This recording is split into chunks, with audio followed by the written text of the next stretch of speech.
Rai hiyo imekuja zikiwa zimebaki siku chache kabla kuanza kwa sheria hiyo ambayo inatarajiwa kuanza Septemba mosi mwaka huu, ambapo amesema kuanza kwa sheria hiyo kutasaidia mambo mengi ikiwemo kulinda mifumo ya msingi ya tehama na kutolea mfano wa mitandao ya simu za mkononi. Tulikuwa na sheria ya kwanza ya EPOCA ya Post na Electron ya mwaka 2010, lakini ilikuwa imekaa kwenye udhibiti zaidi na sio kwenye criminalize makosa.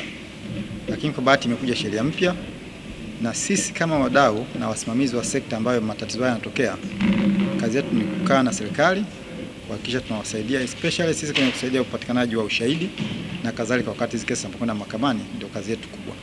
Na sisi tuko tayari, kama unavyofahamu, tuna kitengo chetu cha TZSAT ambacho chenyewe ni cha kugundua matatizo, kuwapa taarifa watu wanaosimamia mifumo hii nchini ili waweze kujihadhari, lakini vile vile tunafanya kazi na taasisi za serikali, hasa zile za usalama, hasa kitengo cha serikali cyber crime. Kwa upande wake, mtendaji mkuu wakala wa serikali mtandaoni Bwana Jabir Bakari amesema kwa sasa serikali inajitahidi kushirikiana na wadau wa sekta binafsi, hasa wataalamu wanaoshughulikia mifumo ya kompyuta, kuhakikisha wanakutana mara kwa mara kwa ajili ya kujadili na kubadilishana uzoefu wa swala la usalama wa mitandao.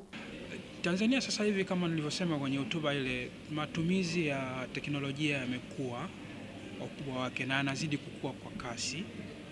Kwa maana hiyo, matumizi haya mazuri nayo yanakuja na riski zake ambazo ni usalama. Kwa hiyo kuna umuhimu wa kuwa mara kwa mara tunazungumzia swala hili na tunajiweka vizuri kiusalama, ili watumiaji wa mitandao hii nao wajikute kwamba wasipate matatizo ya mara kwa mara, na kama wanapata matatizo basi tuna uwezo wa kuyatatua. Nikiripoti kutoka Dar es Salaam, mimi ni Ufosaro wa ITV.